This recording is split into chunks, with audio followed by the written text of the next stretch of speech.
કાલનો વ્લોગ પૂરો કરીને હું તો મારા કલેજાને લેવા બસ સ્ટેન્ડ પહોંચી ગયો. આ છે અમારા ભૂતભાઈ. એન્ડ્રોઈડ ડેવલપમેન્ટનું કંઈ કામ હોય તો આ ભાઈને કોન્ટેક્ટ કરજો. મસ્તીના સપના જોઈને સવારે પૌવા અને સલાડનો બ્રેકફાસ્ટ કરી લીધો. આ બેન્કવેટના ફોન્ટ બહુ મસ્ત છે. કોઈને યુઝ કરવા હોય એડવર્ટાઇઝમેન્ટમાં તો કરવા જેવા છે. ઓહો, ગુડ મોર્નિંગ બબીતાજી. એકદમ આ ડેશબોર્ડ જોઈને એવી જ ફિલિંગ હતી.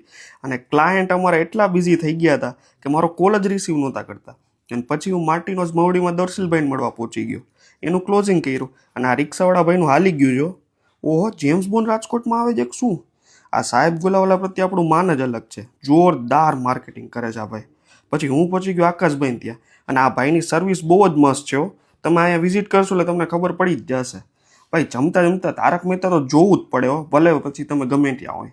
4 કલાક જેવું એડવર્ટાઇઝમેન્ટનું કામ ચાલ્યું અને પછી હું તો નીકળી ગયો રાજકોટની મિલિયોનર સ્ટ્રીટ એટલે કે અમીન માર્ગ ઉપર.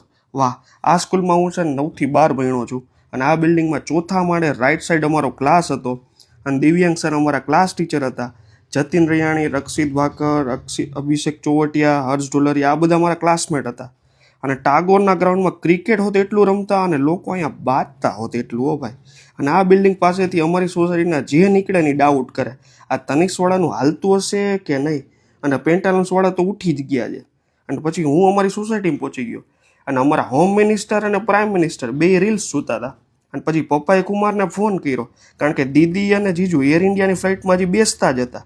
અને આજે તો હું 9 વાગ્યામાં સૂઈ ગયો અને સવારે 5 વાગે ઉઠી ગયો. અને મારા મમ્મીને તો એમ જ છે કે મારે કદાચ રોકેટ બનાવવું હોય ને તો ઈ હોત બની જાય. ખાલી હું સવારે 5 વાગે ઉઠી જાઉં ને એટલે થઈ જ જાય.